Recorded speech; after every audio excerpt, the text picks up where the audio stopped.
saat 16:30 civarında bir avukat çiftimiz, karı koca olan bir avukat çiftimiz bir icra dosyasından dolayı dosyanın borçlu tarafı tarafından tehdit edilmişlerdir. Mesleklerini icra ettikleri için tehdit edilmişlerdir. Özellikle şunu ifade etmek isteriz. Biz avukatlar herhangi bir dosyada dosyanın tarafı değiliz. Ya da herhangi bir ceza davasında sanığın tarafında ya da müştekinin tarafında değiliz. Sadece dosyada bulunan taraflara hukuki yardımda bulunuyoruz. Bizim yaptığımız iş bununla sınırlıdır. Bizlerin, avukatların taraf olarak görülmesi ve tehditlere, hakaretlere, şiddetlere maruz kalmaları kabul edilemez. Çünkü avukat vatandaşın hukuki haklarını korur. Eğer avukat olmasa dosyanın tarafı kendisini nasıl temsil edecek, nasıl bir hukuki yardımdan yararlanabilecek? Bu kabul edilebilir bir durum değildir. Bu nedenden dolayı avukata yapılan şiddet, avukata yapılan tehdit aynı zamanda vatandaşın hukuka ulaşımı için önüne çıkarılan engeldir, yapılan şiddettir, yapılan tehdittir.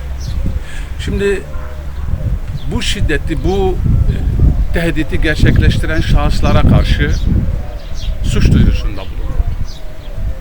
Yarın ya da birkaç gün sonra haklarında dava açılacaktır. Bunları savunmak için bile avukata ihtiyaç olacaktır. Kendilerini bir avukatla temsil edeceklerdir. Şunu sonuç itibariyle söylemeye çalışıyoruz. Avukatın olduğu yerde ancak bağımsız savunma olabilir. Avukatın olduğu yerde vatandaş hukuka ulaşabilir, adalete ulaşabilir. Bunu tekraren belirtmek zorundayız ve sık sık bunu ifade ediyoruz çeşitli açıklamalarımızda. Biz herhangi birinin tarafı değiliz. Bu ceza davasında olsun, hukuk davasında olsun sadece hukuki yardımda bulunacağız.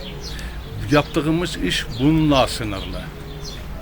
Eğer avukatlar tehdit edilmeye devam ederlerse, şiddete maruz kalırlarsa bilin ki vatandaş artık hukuka ulaşamaz.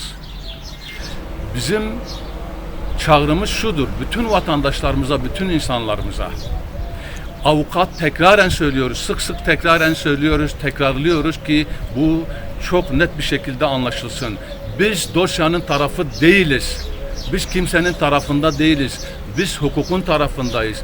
Adaletin, hukukun gerçekleşmesi için insanlarımıza hukuki yardımda bulunuyoruz. Her iki meslektaşımızın baro olarak ve Nusaybin ve Mardin'in bütün avukatları olarak her iki meslektaşımızın tabii ki yanında olacağız ve onların bu yapılan eylemin, bu yapılan haksızlığın, bu şiddetin, tehditin takipçisi olacağız. Mardin Barosu olarak, Mardin Barosu avukatları olarak her iki meslektaşımıza yapılan şiddeti, uygulanan tehdidi kınıyoruz ve her iki meslektaşımızın yanında duracağız. Sonuna kadar da davanın takipçisi olacağız.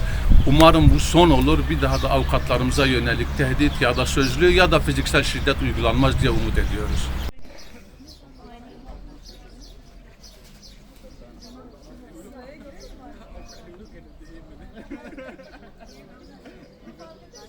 Karşı tarafın avukatı